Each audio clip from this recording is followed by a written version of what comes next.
was December of 2012, when Barbara, Ros and Peggy went to Oxford. They thought they might visit their friend Inspector Lewis. However, Barbara mentioned she had an uncanny feeling they were being followed. Ros and Peggy stopped to admire the view. But when they turned around, Barbara was gone. And when they did find her, she appeared to be truly dead.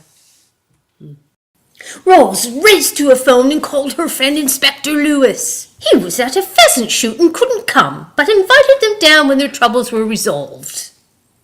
Barbara's body had disappeared. In a quandary, they searched and searched until they found a key from what might be a safety deposit box from Horse Bank in London. After a final search for Barbara, they returned to London and hurried across the bridge to the bank.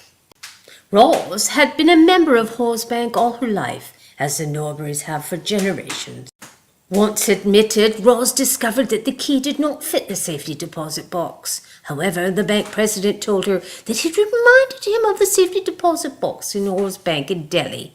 That was where they would have to go.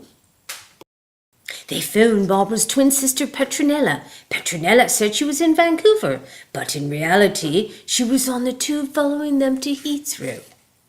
As the story of Barbara's disappearance was all over the papers, her fellow passengers recognized her as the dead woman, but Petronella used an ancient Tibetan neck-hold grasp to quickly render them unconscious.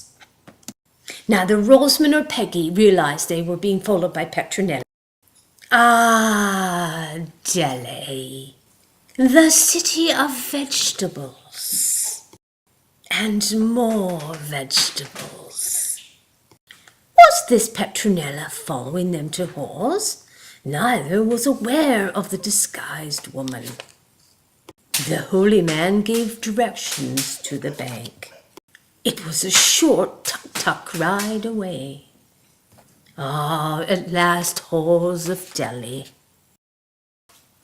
Upon finding Horse Bank, Rosamond discovered that the key did in fact fit a safety deposit box, one that had been locked for 30 years.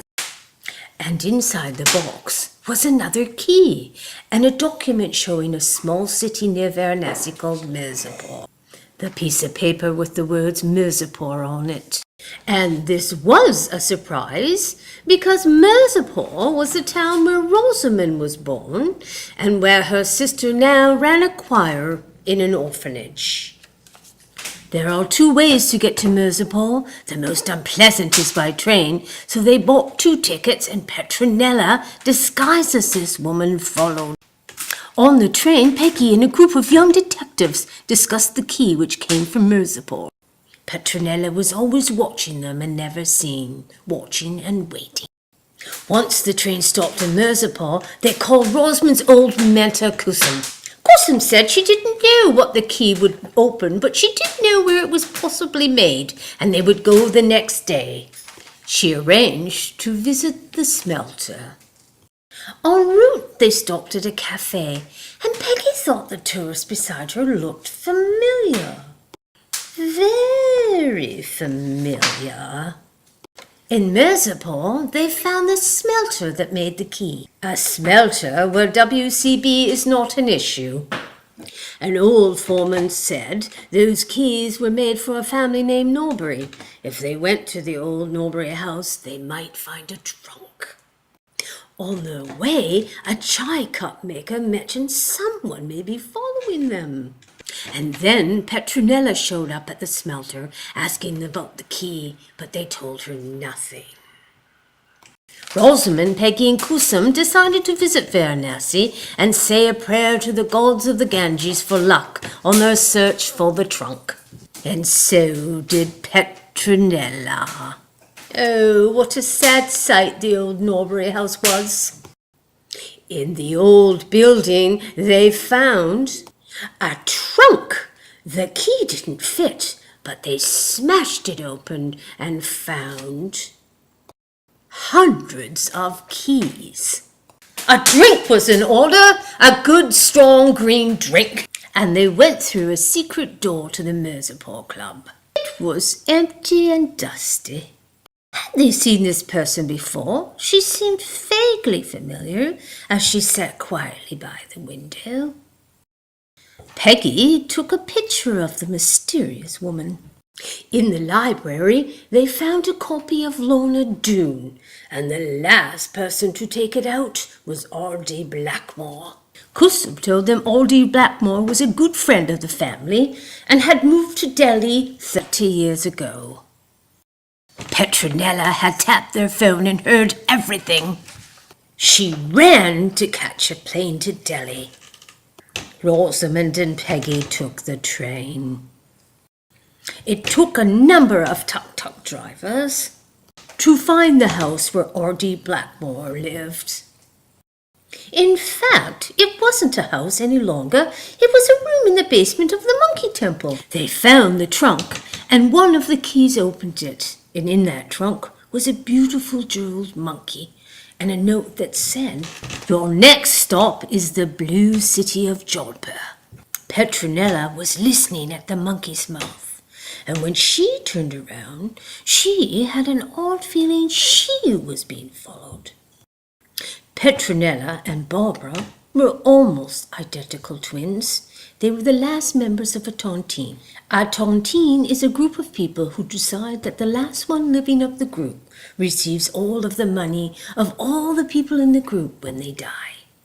A number of these people died very strangely.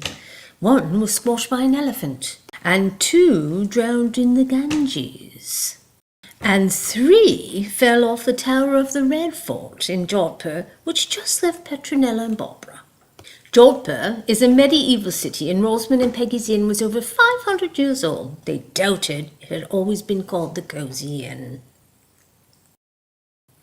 At the Red Fort, they ran into their old friend Keith.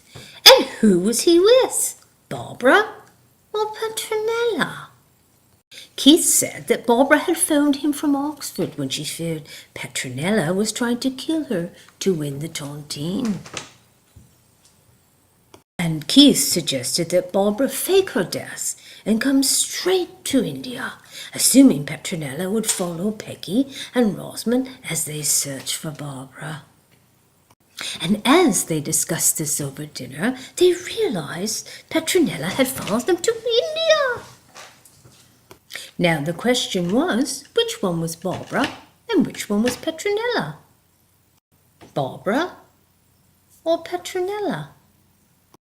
Petronella or Barbara? No one could decide, so all agreed that the sisters would be put in a room at the Cozy Inn, and a test would be devised to determine which sister was which. The sisters were manic jack players, but Barbara always won. And after a fierce battle, she did. With the celebratory dinner, Rose, Peggy and Barbara were reunited. Petronella had made her escape, and to this day they are still not sure where she is. Upon returning to England, they did join Inspector Lewis for the pheasant shoot as beaters. And a good time was had by all, except the pheasants. Upon their return to Vancouver, they resumed their bucolic lifestyle in Maple Ridge, although Rose sometimes looks at Barbara and wonders.